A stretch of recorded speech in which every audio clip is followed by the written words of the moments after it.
Hey everybody, how are you doing? I hope you're doing well. So I was just going to do this little video on the place that we come from, and I'm not really speaking about our mom or dad, where we live, what we're doing, where the city that we live in. Our experiences is more about what I'm talking about. So even all those do correlate and create where we come from because of our experiences. That kind of does develop that.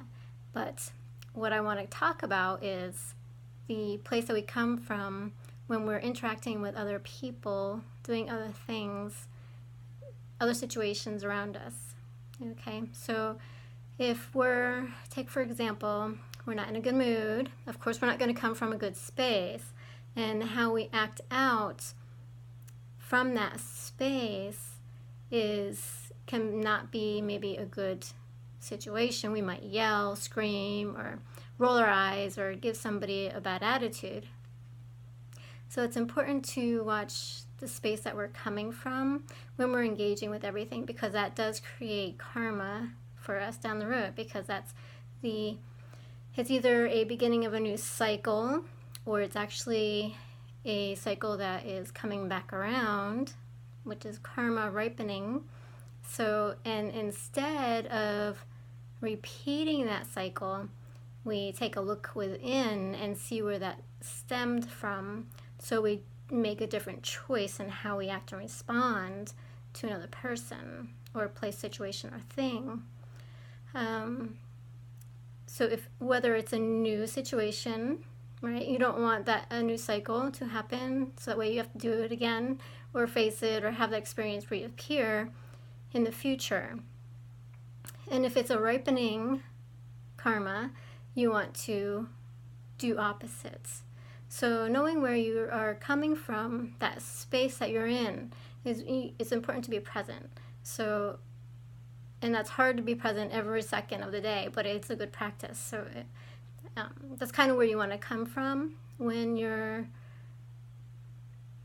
out and about, or even when you're sitting at home, is watching your mind.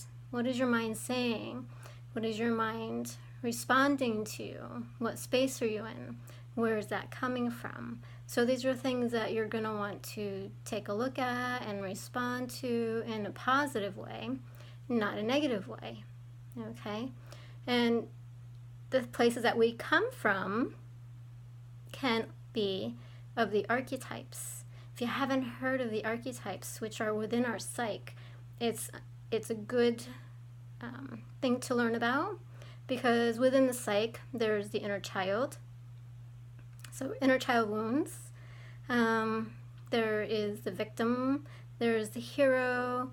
There's the wizard. There's all kinds of attributes that we all have that have either been activated or non-activated within us. And that's what helps us get through situations, life, and coping.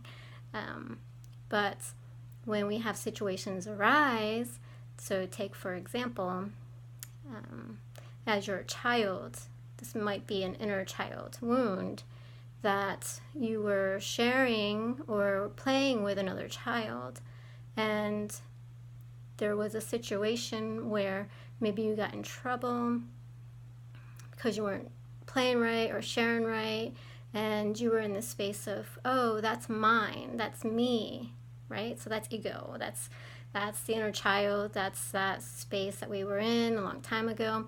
But if it's not handled and you don't learn from it, and you have a negative response to it as a child, it will resurface. So as an adult, that can resurface. And it can resurface in different situations, in home life, with your friends, when you're out to work, any place. So seeing where that originated from and making different choices, right? So that's the energy and attachment to that situation. And depending upon your response again, it's either going to fizzle out or it's going to repeat again until you do make the right choice. So we do get multiple chances to make different choices in our life. It's not just one and done, and then you never get a chance again. You get multiple chances to make changes. So take a look at those whenever they're coming up and when they're surfacing. It's an inward journey, not an outward journey. So a lot of times things will manifest outside of ourselves, and it looks like it is outside of ourselves. But the place that we're actually coming from, whether we feel like we're being hurt, something's being done to us, that's mine, attachment, ego, check it all out. See what you think. See if you can figure it out. Find your way. Release some of that stuff. Always act positive in a positive manner to others. Try to do your best with no judgments, blame, shame, guilt, putting that on others, because it's really coming from within ourselves. Okay? And even if somebody else, because somebody else is going through their own stuff, as we're going through our stuff, even though they may be going through their own stuff, that's their responsibility, it's not yours, right? So we have to only look at our stuff and not others and tell them that they're doing wrong, because then that's just going to ripen more of your karma into something else that is a form of judgment, right? So being very careful on how we act and respond to others, and just doing our own work and not worrying about others and what they're doing, okay?